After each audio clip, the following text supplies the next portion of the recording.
Conformity and groupthink within American society. Ideas you've never thought of. Middle school is a time of exploration. You want to fit in with the best of them and be just like everybody else, but most importantly, you want to feel accepted. What is conformity? Conformity means acting in line with the majority behavior. This includes having a powerful influence on individual judgments, attitudes, and behavior.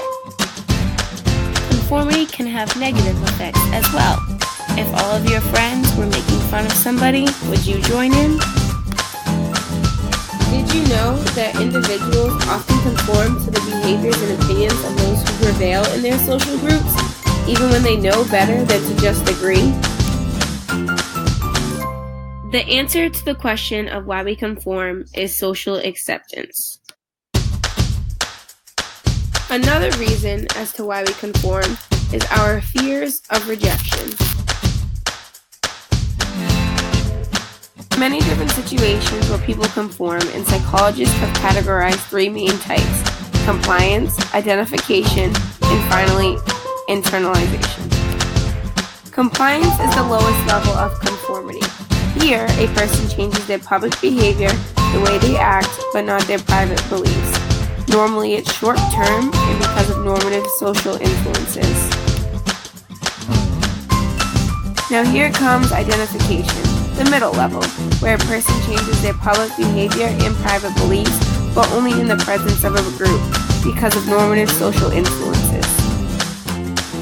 Finally, we have internalization, the deepest level, where a person changes public behavior and private beliefs long-term. Have you ever noticed that when a group of people laugh, people instinctively look at the person they feel closest to in that group? Trust me, you've done it. How about we all think about a time where we agreed with the majority group just because everybody else did it?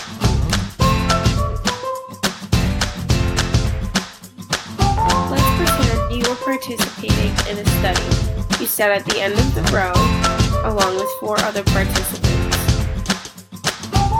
The presenter then shows you 2 cards. One has 1 line and the other has 3.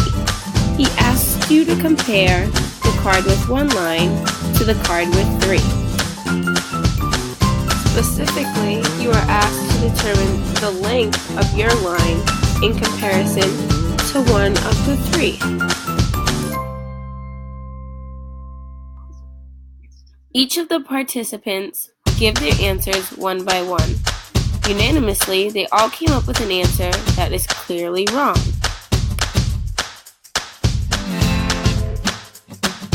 Then it was your turn. Should you change your answer to agree with what they were saying, or stick to what you originally had? In the Ash experiment, it showed that the larger the group, the more people conformed to the wrong answer. What is groupthink? Groupthink is the practice of thinking or making decisions as a group in a way that discourages creativity or individual responsibility. In this photo, you can see a boss asking his employees their opinion. They all agree and say yes, but in reality, they do not think it's a good idea. This could be because of groupthink. The employees in the office did not want to upset the balance of the group. This means that individual ideas were not being expressed. What is individualism? Individualism refers to the ways people express their own personal behaviors and attributes. Individualism makes you who you are and separates you from others. And now, discussion questions. Think back to elementary and middle school. Have you ever conformed to fit in with other kids? If so, share. Thinking back on past experiences, can you think of a time you have conformed using compliance, identification, and internalization? If you were in the Ash experiment, would you conform to what other people said?